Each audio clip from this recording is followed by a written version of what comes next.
Conversación y análisis con punto de vista. Aquí comienza Reunión de Pauta, con la conducción de Sebastián Aguirre.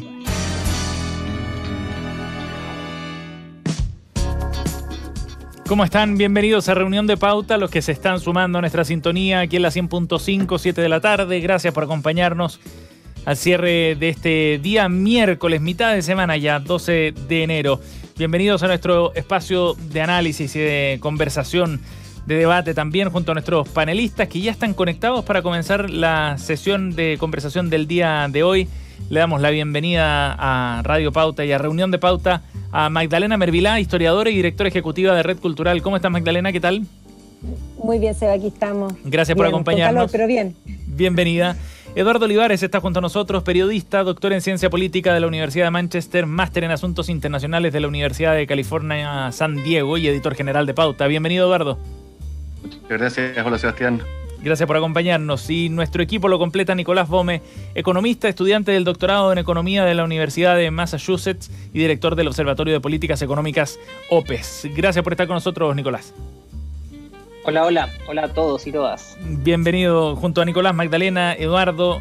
Junto a ustedes también estaremos comentando los temas del día y de la semana en realidad, porque vamos a estar abordando un asunto que ha generado hoy día harta controversia, que rápidamente además se tomó la agenda. Es increíble cómo cambian el curso de los acontecimientos y de la agenda política, de lo que lleva en el fondo la batuta, porque hace un par de semanas estábamos hablando de la pensión garantizada universal, rápidamente el litio apareció en la agenda legislativa, y después de un paréntesis donde los temas de seguridad cobraron mucha fuerza, hoy día de nuevo el tema del litio aparece como uno de los temas centrales, y es precisamente el tema con el que vamos a partir nuestro programa del día de hoy, a raíz del proceso de licitación que ha llevado el gobierno adelante, que hoy día concluyó con la adjudicación de los contratos para estas operaciones especiales, que permite a un privado explotar con estos contratos determinada cantidad de litio por un contrato firmado con el Estado. Es un contrato de explotación.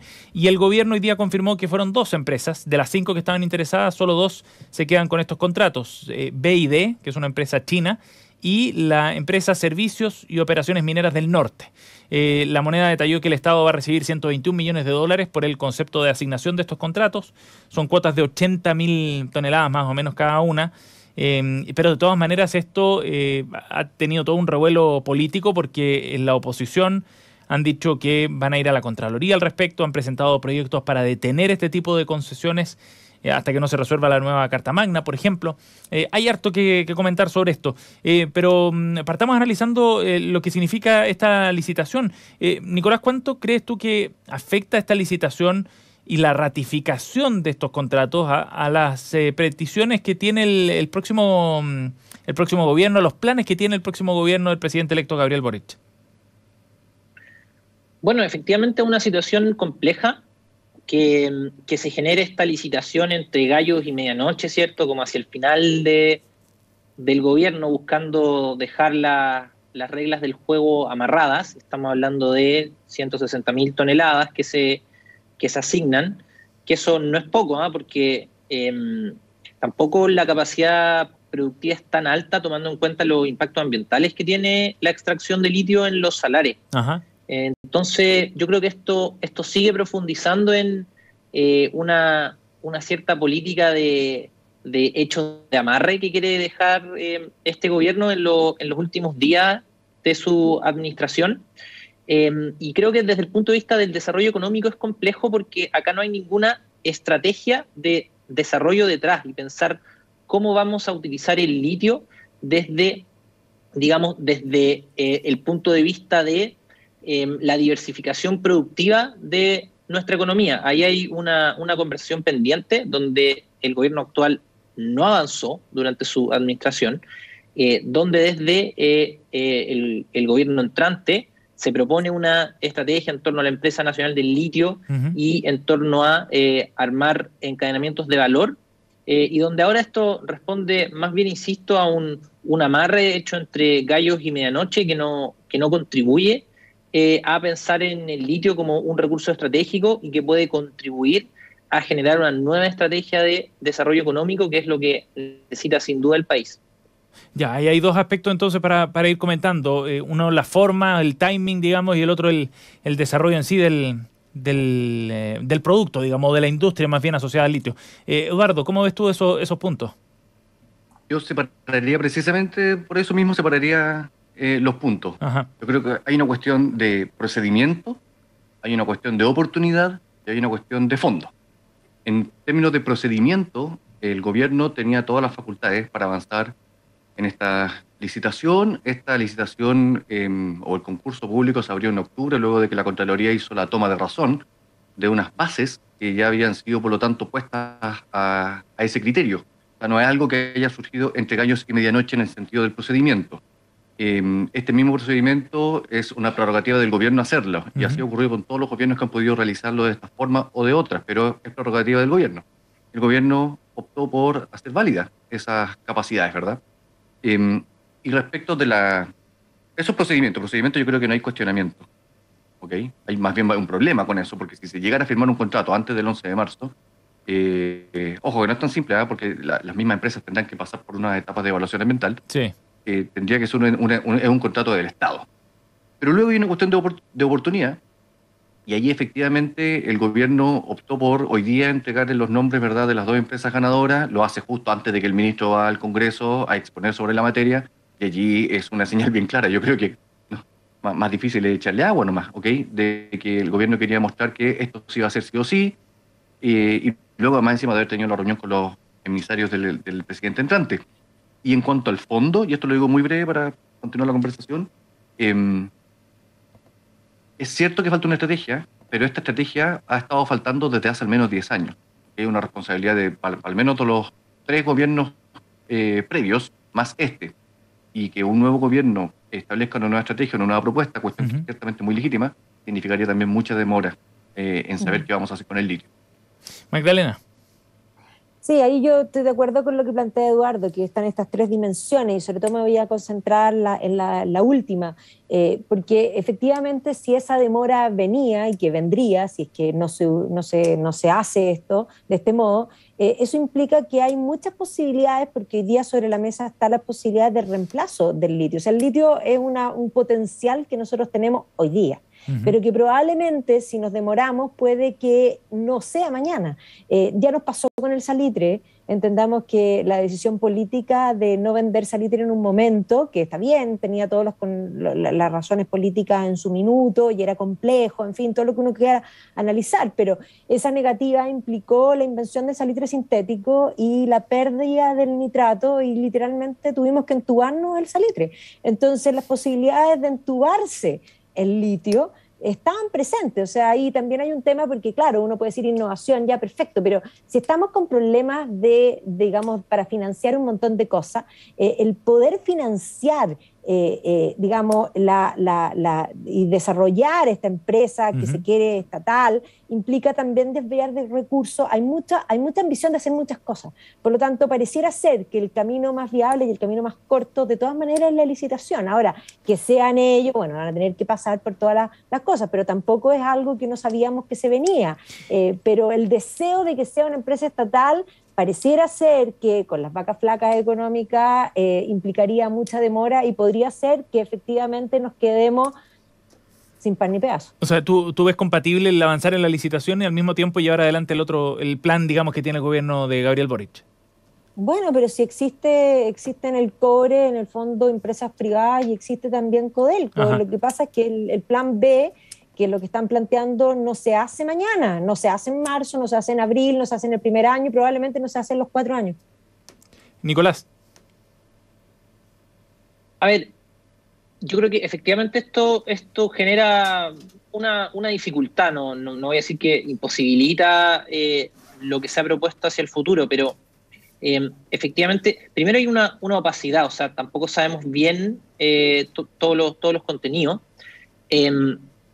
pero efectivamente hay un gobierno electo que obtuvo un respaldo popular importante, que en su programa tiene digamos, consignada la estrategia de tener una empresa nacional, y que el litio se use, que por supuesto hay que extraerlo, pero que se busque agregación de valor en Chile a partir del litio. Eso hoy día, si es que efectivamente puede, digamos, termina resultando esta licitación, o sea, hay una serie de procedimientos administrativos, legales, legislativos, entonces yo creo que esto todavía es noticia en desarrollo, pero si efectivamente termina habiendo una explotación simplemente para extraer litio, eso genera, digamos, una dificultad a la hora de, en el futuro, poder llevar a cabo el programa de gobierno que fue mayoritariamente apoyado, sin duda. Ahora, yo tampoco creo que esto implique que entonces no se puede aplicar el programa en ningún caso. Sí. Pero efectivamente, claro, hay una oportunidad y es raro esto de que recién en octubre, cuando el gobierno ya sabía que se le venía complicada la cosa en lo electoral, haya apurado este proceso cuando la verdad es que, insisto, no ha tenido una estrategia. O sea, esto no es el resultado de la administración de los 4 años y bueno, finalmente se corona con esta licitación. Eso no es así, esto fue algo que se sacó a la rápida para aprovechar de dejar esto amarrado. Claro. Y eso por supuesto que es cuestionable y vamos a ver desde el punto de vista legal si además tiene vicio o no. Eso yo la verdad es que no lo sé, probablemente lo vamos a hacer en las próximas semanas o incluso en los próximos meses. Eduardo. Esto va a ser impugnado desde múltiples avenidas y está bien, es parte de la regla del juego. Está bien, sí. Yo creo que curiosamente estrategia había, lo que pasa es que no es la estrategia que tiene el candidato, o sea, que tiene el programa del presidente electo, ¿okay? Pero estrategia puede que sea una estrategia mala, ¿okay? Una estrategia pobre, débil, está bien. Y yo tendería a pensarlo así, ¿okay? Que consiste básicamente en concesionemos, ustedes vean dónde está el litio, lo exportamos. O sea, una estrategia bien básica, pero es. ¿Okay? Respecto de una estrategia que, claro, que le agregue valor. Esto sí, siempre se dice, esto como bien curioso, siempre se habla de agregar valor a todos los procesos productivos, pero agregar valor significa mucha inversión previa. Exacto, o sea, no es como, despertemos, no, oye, ¿cómo a nadie se le ha ocurrido? A nadie se le ha ocurrido que al cobre podríamos agregarle valor. No, o sea, mucha gente se le ha ocurrido. Y ojo, pero por eso hay un revival, de la política industrial, que es el tema que vamos a hablar. Lo vamos a conversar en un rato, sí. Lo que planteo es que estas intenciones de agregar valor existen y han existido, pero no llegar y por decreto agregar valor. ¿Okay? No basta con la simple el impulso, el entusiasmo. ¿Y por qué ha costado? Hay que hacer políticas económicas para eso. Sí, correcto. ¿Por qué ha costado, Eduardo? ¿Por qué crees tú que ha costado abordarle ese tema? Porque, entre otras cosas, en Chile no existía capital humano avanzado para abordar esas materias en Chile. O sea, si uno quiere jugar, más que jugar, proyectar esto de modo benévolo, uno puede decir que toda la estrategia que hubo en Chile 1 de generar becas de especialidad, becas Chile, todo el sistema de capital humano avanzado de profesionales que se fueron a estudiar al extranjero para volver al país o para contribuir al país desde el exterior, apuntan, grosso modo, medio desordenadamente, pero grosso modo, apuntan a, entre otras cosas, generar valor productivo en estas cadenas. Pero esa fue una estrategia, ¿verdad?, un poco hecha pensando en disparar para todos lados. ¿Se acuerdan ustedes que en realidad esto no es nuevo? Se habló en algún minuto de la teoría de los clústeres. Sí. Esto fue muy conocido. ¿Cómo se llama? Ricardo Hausmann, este economista venezolano, era el campeón de esta idea junto con la época de Andrés Velasco. Pero bueno, y ahí vamos a hablar luego de la política industrial. El asunto aquí respecto del litio, sin embargo, es que sí, Nicolás dice, oye, 160.000 toneladas no es poco, sí, seguro que no es poco, es verdad, pero es harto menos que las más de 400.000 que pensaron en algún minuto licitar. Es decir, también acá hay una señal del gobierno de decir, igual lo hice, y es natural. Pero no lo hice entero. Pero no lo hice entero y el gobierno entrante dirá, sí, lo hizo igual, se dio el gustito. Pero esto, la verdad es que en marzo vamos a estar hablando de otras. Seguro. Magdalena, seguro. Ahora desde el punto de vista político, ¿cuál crees tú que podría ser la estrategia que desarrolle el siguiente gobierno respecto a este tema? Te lo pregunto porque también hay varias cosas asociadas, o sea, que hay un proceso que está en curso, es un contrato que está asignando el Estado, digamos, hay una continuidad ahí de un gobierno a otro, hay una base que sigue, no partimos de cero, y por otro lado hay señales también políticas que se dan si es que tú decides respaldarlo o si tratas de revertir esos contratos ya asignados. ¿Cuál crees tú que puede ser el gran desafío desde ese punto de vista para el gobierno de Gabriel Boric? Bueno, el primer desafío va a ser respetar la institucionalidad, porque efectivamente hoy día se van a ir a distintas instancias para tratar de revertir esto, pero si la institucionalidad avanza y lo acepta, lo lógico sería aceptar lo que la institucionalidad finalmente afirma. Ahora, si no avanza, bueno, es muy distinto. Entonces nos vamos a tener que poner en ese escenario digamos, de las dos alternativas, porque efectivamente esto hoy día es noticia, es titular, pero hay que ver qué es lo que va a pasar. O sea, falta todavía harta agua que pase bajo el puente para que esto sea real. Sí.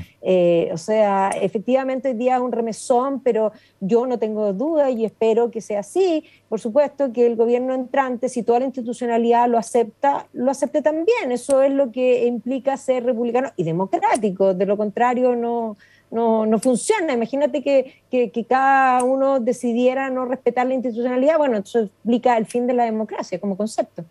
Nicolás. A ver, sin duda hay que respetar, o sea, a ver, más allá de que hayan cambios de gobierno, la institucionalidad del Estado continúa. Eso es un elemento central y fundamental. Ahora, insisto, yo creo que acá hay batallas legales por delante. Sí, po. Vamos a ver qué pasa. Yo no me atrevería a anticipar. Pero yo creo que el tema del litio, y un poco retomando lo que decía Eduardo al principio, ha habido yo creo que efectivamente el gobierno de Bachelet II tuvo una estrategia más clara y tuvo unas negociaciones bien álgidas ahí, pero lamentablemente esa estrategia finalmente no funcionó. Uno podrá decir es culpa de quién, fue culpa de Corfo en ese momento, no, fueron las empresas las que no cumplieron, bueno, pero yo creo que ahí efectivamente hubo un revés importante de parte del Estado y ahora hay que reconstruir una estrategia. Yo entiendo que hay una cierta urgencia en empezar a aumentar la producción, pero eso tampoco puede hacerse a tontas y a locas. Las rentas del litio no son tan grandes como las del cobre, por ejemplo. Claro. No. Y por lo tanto hay que explotar esto de manera inteligente y buscar dinamizar otros sectores de la economía. Eduardo decía, nos vamos a haber olvidado de esto en marzo. Claro, sí, en general la coyuntura política siempre es muy cambiante, sí, pero acá hay una política de Estado sobre la cual hay que fijar bases de largo plazo. Y agregaría una sola cosa. Estuve escuchando una entrevista que le hiciste tú, Sebastián, a Billy Bragg, el encargado, ¿verdad? Sí. Coordinador minero del comando de Boric.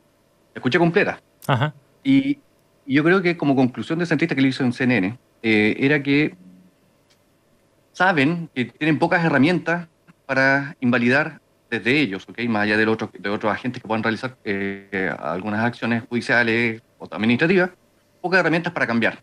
Decía precisamente Bragg que como ya un contrato del Estado es muy difícil cambiar el contrato. Sí. ¿Cierto? Eso te decía a ti, Sebastián. Por lo tanto, en realidad yo creo que está bien, hay que hacer la pelea, hay que hacer el famoso punto político, hay que darlo. Pero lo que está en juego no son las 160.000 toneladas, lo que está en juego es mucho más. Por lo tanto, la estrategia que quiera llegar adelante el gobierno de Boric tiene todo el espacio con muchas reservas disponibles para crear la empresa nacional del litio y seguir adelante. Sí. Hay espacio todavía para crecer y para desarrollar la estrategia. Bueno, vamos a ver cómo siguen los pasos, como decíamos, legales. El Parlamento o el Congreso, los parlamentarios de oposición en particular, tienen mucho que decir también en esto. Han anunciado que irán a la Contraloría para pedir que se pronuncie sobre este tema, además de otro tipo de instancias, sin olvidar que además la Convención Constitucional tiene también su propio trabajo respecto a este tema. Magdalena Mervilá, Nicolás Bome y Eduardo Olivares están aquí en Reunión de Pauta y vamos a ir a nuestro segundo tema para este primer bloque, para hablar de la condena que recibió Jaime Orpiz, y que empieza a cumplir en realidad ya desde el viernes pasado, después de haber pasado 40 días en prisión preventiva el año 2016 en el contexto de la investigación por delitos de corrupción en su contra y de financiamiento irregular de la política.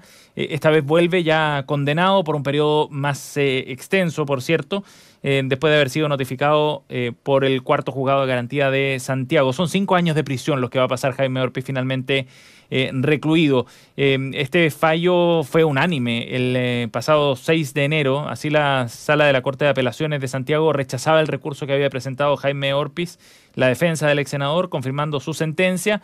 Recordemos, en calidad de autor de 6 delitos en total consumados de fraude al fisco y 2 delitos de consumados de cohecho en el marco del caso Corpesca, como decíamos. Este el caso está cerrando una etapa, digamos, de las investigaciones. Quedan otras aristas abiertas bien relevantes, pero está llegando a su fin este ciclo de investigaciones donde probablemente el caso de Jaime Orpiz cobra mayor notoriedad porque ha llegado a su fin con una condena de prisión efectiva, además, a diferencia de otras investigaciones que se cerraron de manera distinta. Y eso es lo que queríamos analizar, el simbolismo que está detrás también de la condena para este abogado de 65 años que fue alcalde en su momento en dictadura, después fue electo diputado, 3 periodos consecutivos, senador por la región de Arica, Parinacota y de Tarapacá en 2 periodos consecutivos también. Era un hombre importante dentro de la UDI. ¿Cómo interpretar esta condena, Magdalena? ¿Cómo lo ves tú desde el punto de vista de el desempeño de la justicia respecto a estas investigaciones sobre los políticos en general o los partidos políticos? Sí, a ver, está bien si a alguien se le prueba un delito que cumpla la prisión, eso es lo primero que hay que plantear. Ahora, lo que sí es curioso es que ciertamente, y todos tienen claro, que esta era una práctica absolutamente generalizada por todas partes. Que no hayan probado quiere decir que tal vez probablemente el Ministerio Público tampoco se empeñó, porque cuando dicen porque el río suena es porque piedras traía muchas piedras, y ciertamente hasta que no se legisló era la forma habitual de financiar la política, y por eso mismo se hizo una ley para cambiar todo eso. Entonces está bien que caiga alguien que se considere culpable, pero lo que no está bien es que no haya igualdad ante la ley y que otros casos que muchos podríamos decir más que sospecha al respecto, ni siquiera se levante polvo. O sea, ahí pareciera ser que hay más una especie como de vendetta política y que se convierte en el chivo expiatorio que yo creo que las cartas tenían una cierta, porque hubo hartas cartas en el Mercurio esta semana, sí, respecto al tema de este chivo expiatorio, que además se convierte en alguien con que nadie quiere relacionarse, y un poco también porque tienen miedo de que le levanten a ellos mismos. Entonces yo diría que eso es lo complejo, porque ciertamente una de las cosas que tiene, nosotros tenemos un derecho positivo, pero lo que tiene el derecho a la costumbre es que establece, por ejemplo, las sentencias se establecen y quedan marcadas, y por lo tanto si uno dice robo de gallina, para uno, para otro es básicamente lo mismo, y eso es lo que no sucede aquí. Nicolás. Sí, no, es que, a ver, primero, efectivamente la ley debe ser pareja para todas, y eso implica que estos delitos de cuello y corbata se sancionen. O sea, acá hay delincuentes que han cometido delitos y que, si se prueba por los tribunales, tiene que tener una sanción. Entonces yo no creo que Jaime Orpiz sea un chivo expiatorio, todo lo contrario. Jaime Orpiz recibía un sueldo de Corpesca mes a mes. Eso no era, porque lo que efectivamente ha habido más extendido, y eso también tiene que sancionarse con fuerza, era financiamiento irregular a las campañas. Y qué bueno que se ha hecho una ley en que esto haya cambiado al menos parcialmente. Acá no estamos hablando solamente de eso, estamos hablando además de que como senador de la República era un funcionario a sueldo de Corpesca, una de las empresas pesqueras más grandes, y que era senador de la Comisión de Pesca, y como parte de eso, él redactó la ley de pesca, básicamente con artículos o con redacciones que le mandaban desde una empresa. Entonces estamos hablando que acá las consecuencias que tuvo, que él haya sido corrupto y que haya sido funcionario de una empresa de pesca mientras era miembro de la Comisión de Pesca, además tuvo una repercusión de que tuvimos una ley que beneficiaba los intereses de esa empresa. Entonces, esto no es un chivo expiatorio, estamos hablando de una situación de corrupción extremadamente grave, y que efectivamente creo que es positivo el que haya tenido una condena, pero acá Jaime Orpiz no era uno más de los que todos hacían lo mismo, era un caso extremadamente grave. Eduardo. A ver, buena parte del motivo, ¿verdad?, de las cartas tiene que ver con que Julio Tilman, expresidente de la UDI, exdiputado, decía, de la UDI, decía, oye, más o menos lo que plantea Magdalena, sí, puede que él haya hecho algunas cosas, pero muchos más hicieron cosas parecidas y sobre todo les dolía que esto era tan solo, que lo hayan dejado solo. Como todas estas son consideraciones morales, son consideraciones que obviamente en el abrigo de las relaciones interpersonales o de las comunidades a las que algunas personas puedan pertenecer, son sumamente entendibles. Sin embargo, estas mismas relaciones interpersonales que a veces se exponen mucho por ser de la élite, se exponen en las cartas del director, por ejemplo, o en los clubes sociales, bueno, esas mismas cosas no se entienden mucho en otros lugares y se ve más bien como una casta privilegiada que suele, condolecerse de cuando ocurren estas cosas a personas cercanas, pero que no tiene los mismos miramientos cuando se trata de personas que no cuentan con esos privilegios o esa trayectoria o esa historia. Y lo planteo así porque creo que sabemos que en una de las dimensiones de la vida de Jaime Orpi, las personas somos complejas, él hizo muchas acciones muy positivas, muy valiosas. A través de una fundación. De lo de la adopción, por el lado social, narcotráfico. ¿cierto? Sí. Contra el narcotráfico, establecer estos La hogares, adopción. ¿verdad?, de rehabilitación. Exactamente. Pero cometió delitos. La propia esposa lo dijo así, o sea, ya no es como que nadie va hoy día a empezar a cuestionar, sí. bueno, ¿habrá cometido delitos? No, si los cometió, los cometió. Sí. Y esos delitos que cometió, sí, son de corrupción. Por lo tanto, cuando Nicolás lo dice así, desnudamente, dice, oye, hay un político corrupto, yo creo que tiene razón. Sí. Es un político corrupto. Y eso a veces llega muy de frente, ¿verdad? Es muy raro que un político en Chile cumpla penas de cárcel, y él es el primero, debido a delitos de corrupción. Sí. Porque ha habido otros políticos que han estado en la cárcel, porque la bandera entre ellos. Pero no por delitos de corrupción, sino siempre por otras esferas. Por otras esferas.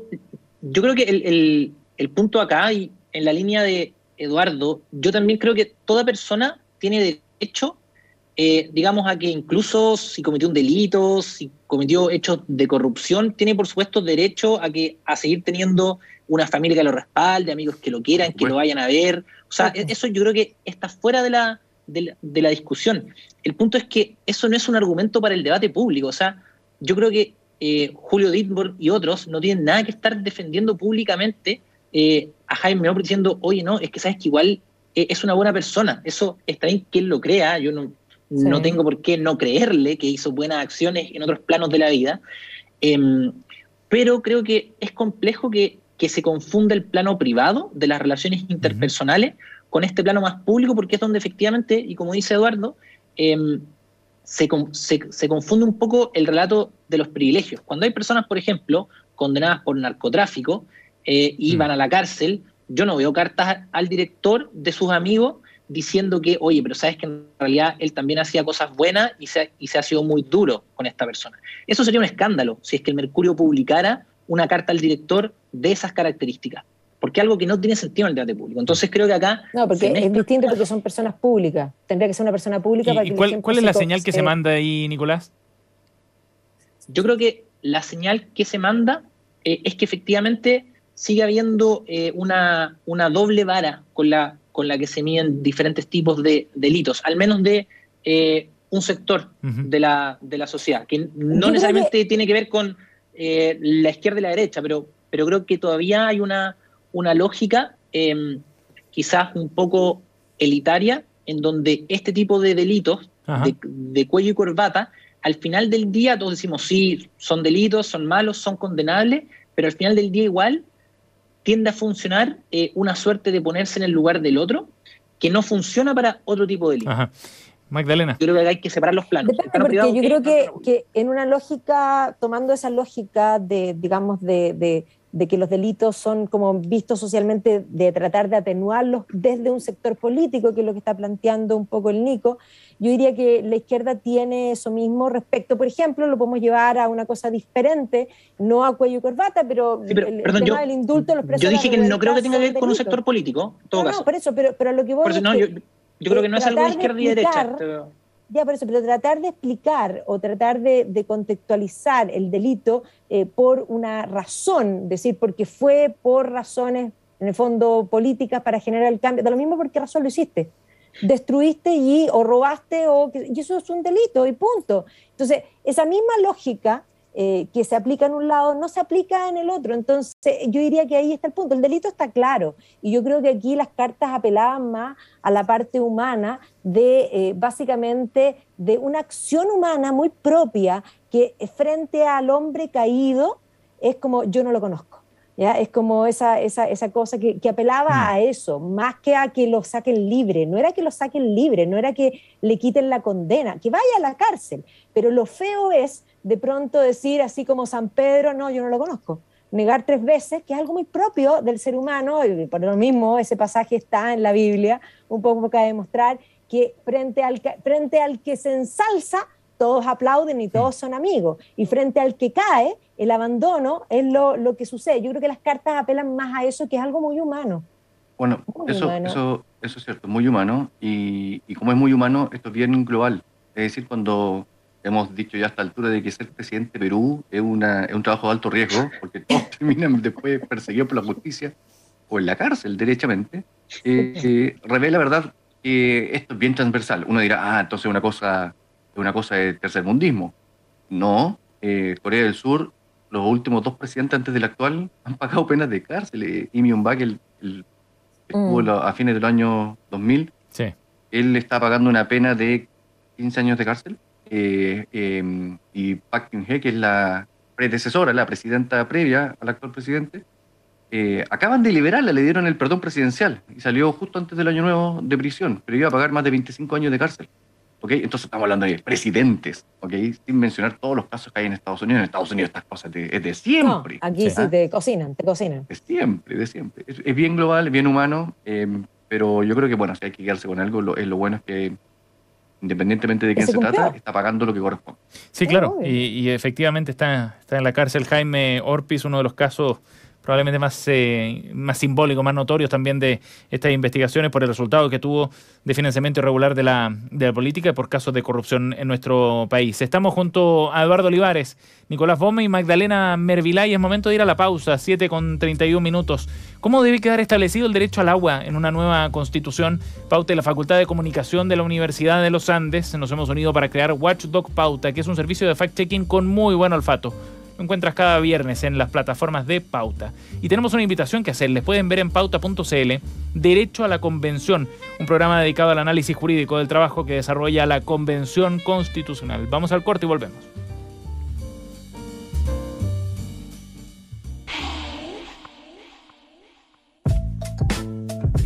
Hola, soy Isabel Plant y quiero invitarte a que hagas de tu día un día perfecto, con información relevante, actualidad, tendencias y entretención. Todo junto a una gran selección musical.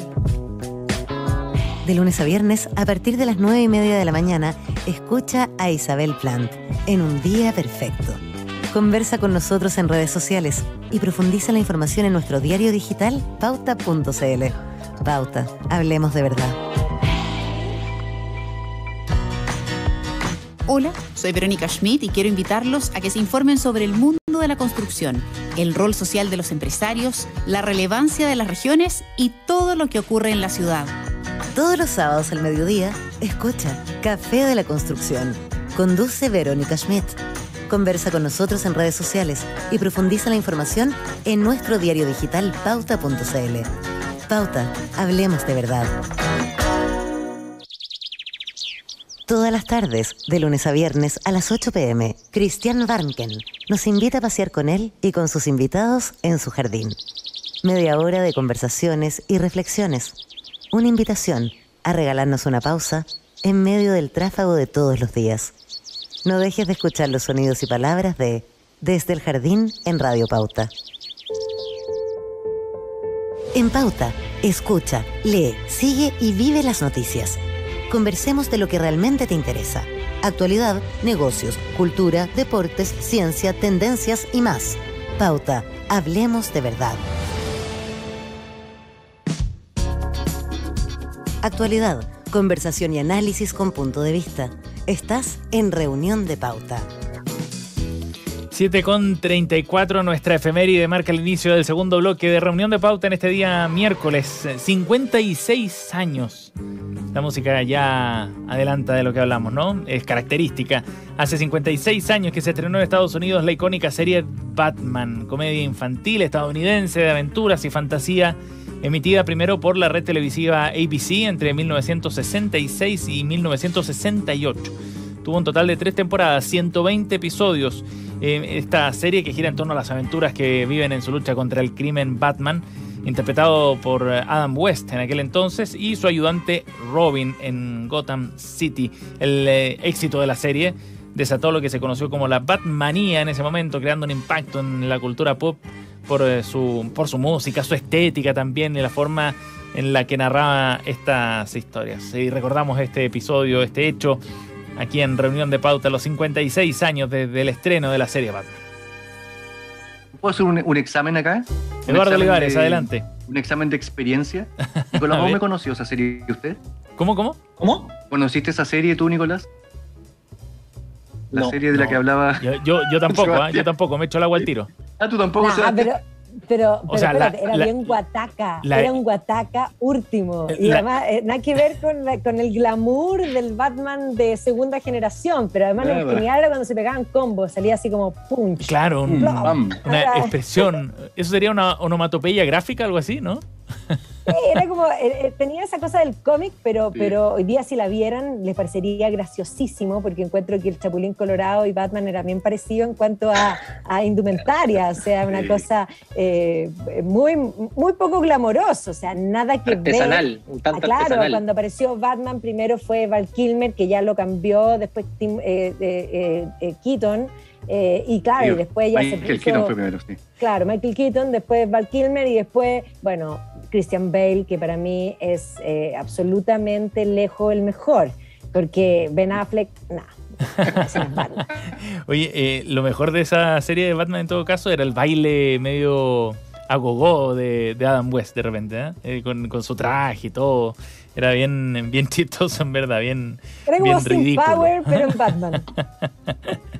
Está bien. Magdalena Mervilá, Eduardo Olivares y Nicolás Pome están aquí en Reunión de Pauta en la 100.5 y por el tiempo que va corriendo vamos a ir rápido a las noticias coladas, los artículos, las notas que nos traen nuestros panelistas el día de hoy. Partamos para ir vinculando el tema que hablábamos antes en el primer bloque, la noticia colada que trae Eduardo Olivares. Un artículo del semanario The Economist que plantea que muchos países están viendo un resurgimiento de la política industrial. Eduardo. Y esto es una noticia colada del futuro, porque ese artículo todavía no lo publican, ¿eh?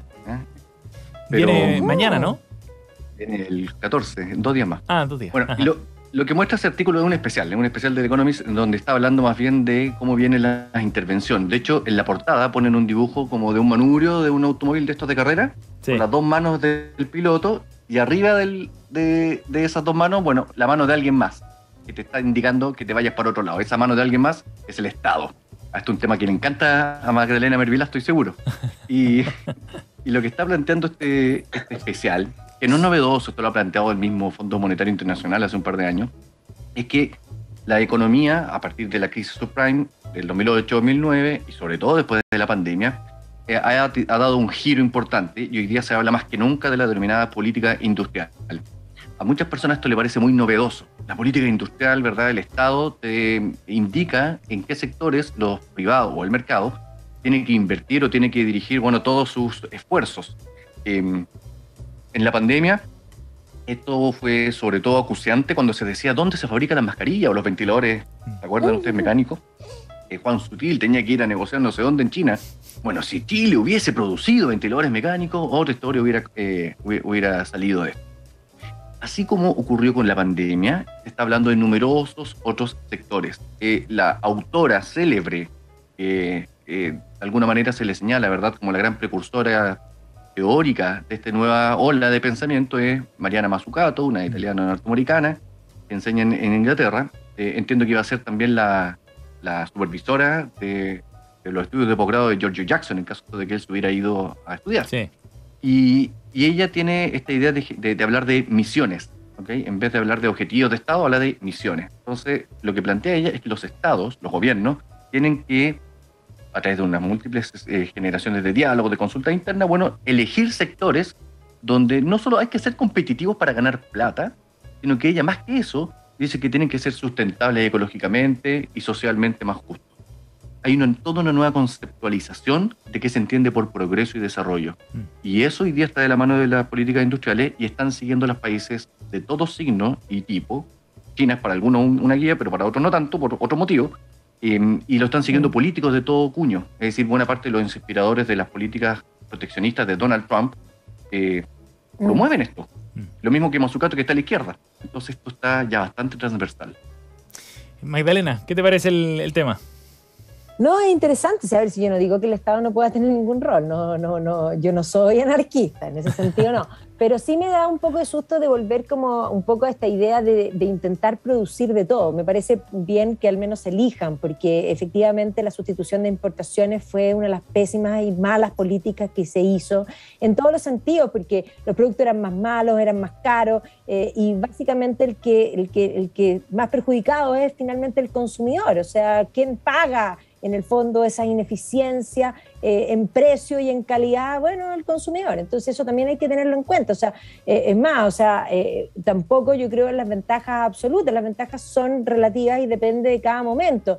O sea, yo espero que nosotros no nos volvamos a convertir en productores de autos, porque los autos que hacíamos aquí eran los más malos, los refrigeradores eran los más malos. El Yagán. Y efectivamente, claro, no, sé que no eran, en el fondo, si la gente pudiese elegir, y ahí está el punto, si el mercado funcionara libre no lo habrían elegido. Generalmente cuando se hace eso se fuerza a usar cosas más malas a la gente. Entonces yo espero que esto pueda tener la sensatez y el equilibrio de no ahogar esa creatividad, que es lo que a mí me preocupa cuando el Estado se pone arriba. Ajá. Nicolás. Yo diría que sin duda es muy interesante lo que ha estado ocurriendo en los últimos años en términos de generar un nuevo consenso a nivel económico que es necesario hacer política industrial, y me parece importante situar esto en términos históricos. No, como revival de la política industrial no es una excepción en la historia, sino que es más bien la regla. De hecho, si uno mira todos los países que han logrado hacer el muy difícil tránsito desde ser países subdesarrollados, como lo sigue siendo el nuestro, hasta ser países desarrollados, lo han hecho con la conducción del Estado y en función de hacer política industrial. De diversos tipos, con muy distintos instrumentos, pero no han habido casos exitosos en que simplemente el libre mercado haya permitido converger económicamente a los países del centro económico en términos de ingresos. Y acá sí quiero tomar algo que decía Magdalena, que yo estoy de acuerdo. De lo que se trata no es como de producir todo y de cerrar las economías, sobre todo en una economía pequeña como la chilena, sino que de elegir estratégicamente sectores para profundizar nuevos productos de exportación. Y por supuesto, con las divisas que eso genera, importar otros bienes. Pero aquí hay que avanzar hacia la diversificación productiva y de no depender tanto de los recursos naturales. No es que vamos a dejar de producir recursos naturales, pero hay que diversificarse hacia otros sectores, y eso es algo que yo espero también que el gobierno entrante lo pueda hacer con fuerza. Oye, un apunte adicional que tiene que ver con que buena parte de esta mirada es distinta de la que había en los años 40-50. Sí. Apunta también a no invertir en sectores donde se va a perder plata. No se trata de que el Estado meta la plata para perderla. De subsidiar. Bueno, ese es el objetivo. Sí. Otra cosa es con guitarra, pero ese es el objetivo. Entonces, las decisiones apuntan a también dejar morir aquello que no resulta. Y eso es lo más costoso en toda política pública donde está el Estado. Sí, a diferencia de políticas proteccionistas que se aplicaron en otras décadas, por ejemplo. Claro. Hay que tener súper claro que la economía política de la economía industrial es súper compleja, y por eso hay que generar diseños institucionales muy bien, porque efectivamente hay un riesgo en que haya una suerte de captura de los hacedores de la política industrial por parte de los sectores económicos que se apoyan. Entonces es súper complejo, pero es necesario. Sí. Misión Economía se llama el libro de Mariana Mazzucato, el último que ha publicado, que habla precisamente de esto, aborda también el desafío que tuvo en su momento la NASA para llevar al hombre a la Luna, como un ejemplo de todo lo que significó eso, de los beneficios que trajo para el sector privado también en Estados Unidos. Es bien interesante el libro y pertinente también para esta noticia colada que nos trae Eduardo Olivares. Vamos a la siguiente noticia. Nicolás Fome nos invita a hablar de una proyección que ha hecho la Organización Mundial de la Salud. Decía que aún era prematuro tratar al COVID-19 como una enfermedad endémica, a pesar de que muchos lo plantean en esos términos, Nicolás, en medio de esta alza de contagios por la variante Omicron. Cuéntanos sobre el tema. Claro, empieza a haber un debate sobre cómo tratamos al COVID, si sigue siendo esta pandemia que nos obliga a realizar esfuerzos sanitarios y sociales extraordinarios, o empezamos a asumirla como una enfermedad más con la que hay que convivir. Yo la verdad no soy experto en el tema, pero me parece interesante dos cosas. Primero decir, ojo, o sea, todavía estamos en nivel en que no sabemos qué va a ocurrir con el virus en el futuro, qué va a pasar con las nuevas variantes, donde todavía si no hay cuidado aumentan mucho los casos, donde además una parte muy importante del mundo no está vacunada. Yo creo que eso a estas alturas es impresentable, que todavía no hayan habido mecanismos de coordinación internacional que permiten que todas las personas del mundo puedan acceder ya a las 2 o 3 dosis de la vacuna, si capacidad productiva hay. Pero por otra parte también es interesante ir pensando, bueno, cómo somos capaces de convivir con el virus. Efectivamente, hoy día estamos vacunados, no es lo mismo que el 2020. Entonces, por ejemplo, ahora viene una ola que viene subiendo en Chile. Entonces, ¿qué va a pasar en términos sanitarios? ¿Vamos a volver a encerrarnos todos? Pareciera que no. Pero es como interesante este proceso de aprendizaje a cómo convivir con el virus, que implica no decir situación superada, pero también que implica decir no es sostenible vivir en un mundo como el 2020 por muchos años más. Simplemente eso socialmente no se puede hacer. Sí. Y hay que reconocerlo, y también tenemos instrumentos hoy día para combatir mejor que antes el coronavirus. Magdalena. Sí, bueno, yo creo que, a ver, una de las cosas importantes de aprender es que ya lo llevamos teniendo aquí harto tiempo. Yo cuando partió la pandemia, habían cosas como historiadora que me llamaban la atención, porque efectivamente desde el inicio esto no era la peste negra. De nivel de mortandad, ni mucho menos. Sí de contagio, eso está claro, pero no todos terminaron. Y hoy día ha ido bajando. Hoy día, efectivamente, la cantidad de hospitalizaciones es menor. Y ahí viene la pregunta. Antes nos resfriábamos y la gente se resfriaba y era normal. La gente estornudaba y podía estar tranquila estornudando. Hoy día nadie puede estornudar. Porque si tú estornudas, te miran mal. ¿Ya? Lo cual es atroz, porque hasta ayer era normal resfriarse. Y eso es algo que gente como uno que tiene alergia. Pasa vergüenza en la calle. Pasa vergüenza en la calle. Por eso, estornudamos para adentro. Yo soy terriblemente alérgica, yo tomo Zyrtec todos los días y tengo que estornudar para adentro, así como comerse el estornudo. Porque efectivamente, pero eso es, y ahí está el punto, hay cosas que son normales que nuestra sociedad las dejó de lado. Yo cuando partió la pandemia, yo decía, nosotros vivimos en un mundo que ha olvidado o ha querido olvidar que los seres humanos nos morimos. Y entonces te quedan mirando y dices, bueno, porque hemos dejado la muerte fuera.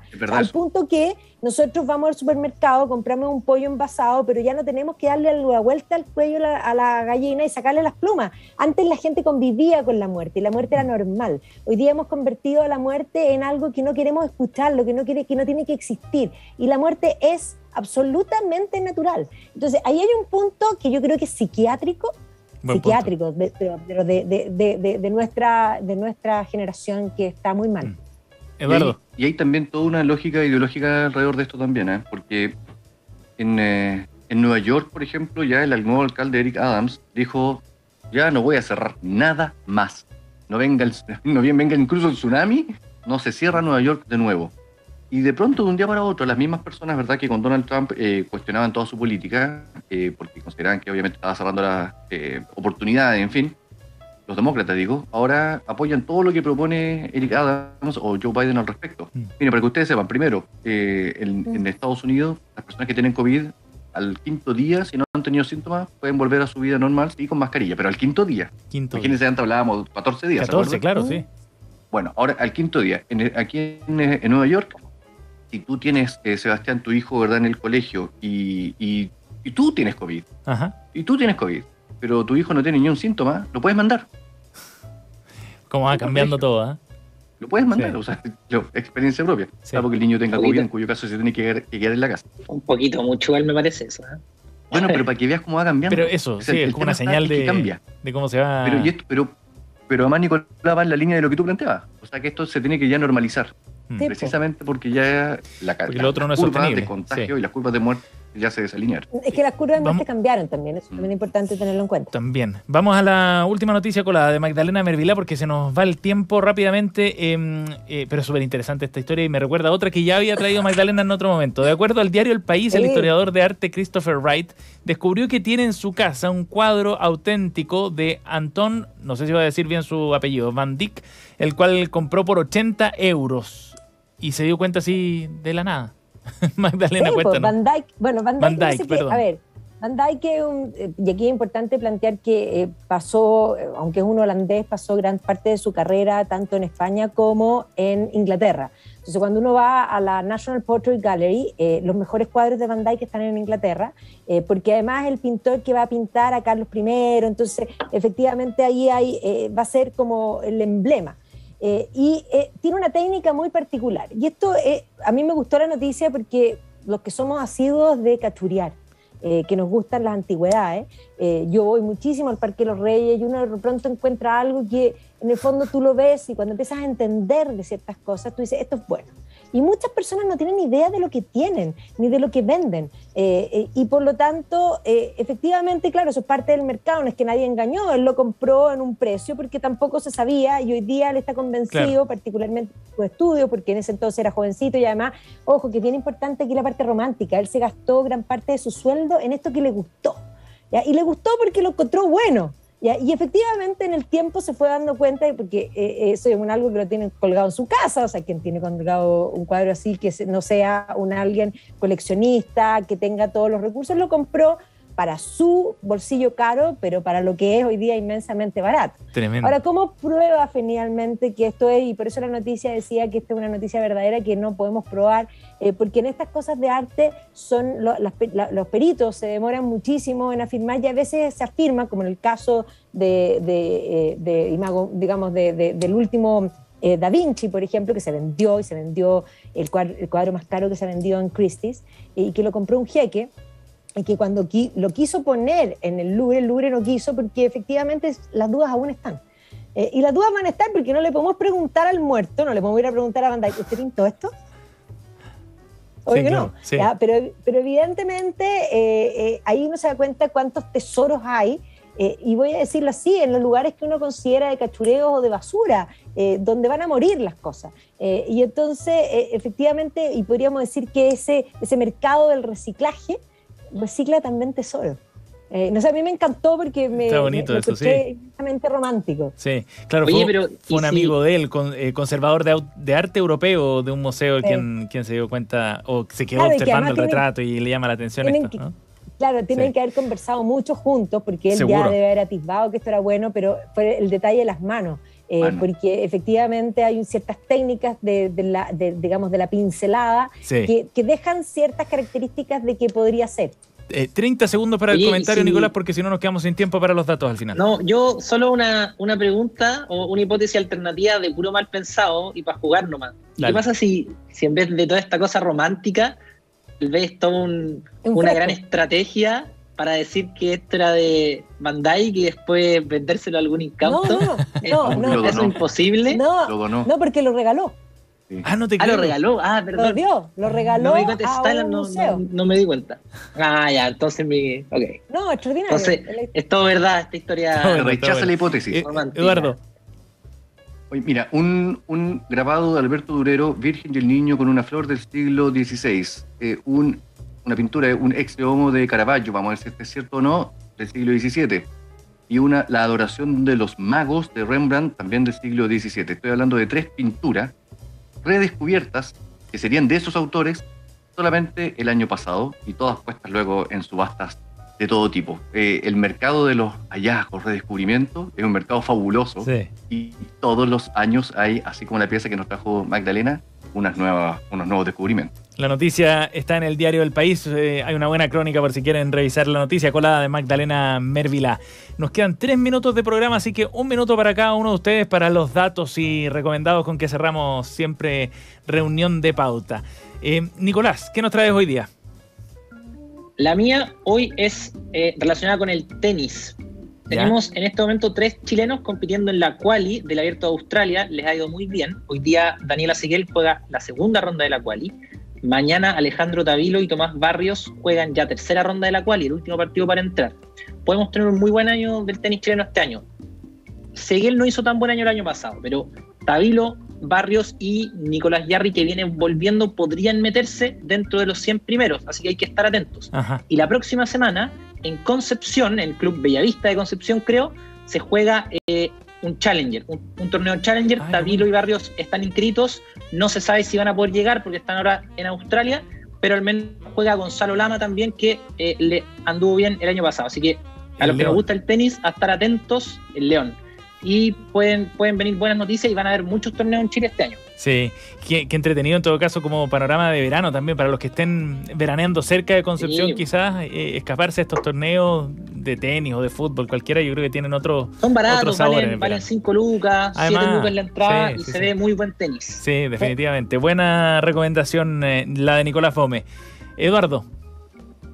Que yo tenía una profesora en la Universidad de California San Diego, para Walter, y ella era una profesora que hablaba siempre de seguridad pública, y me acuerdo que ella siempre bromeaba porque nunca se acordaba el nombre del entonces presidente de Irán, Mahmoud Ahmadinejad, cuestión que se entiende que no recuerde nunca el nombre. Bueno, y ella estudió mucho acerca de las guerras civiles, cómo comenzaban. Y hoy día es toda una celebridad en Estados Unidos porque publicó un libro recién editado, de ya 2022, imagínense, más nuevo imposible, y se llama ¿Cómo comienzan las guerras civiles y cómo detenerlas?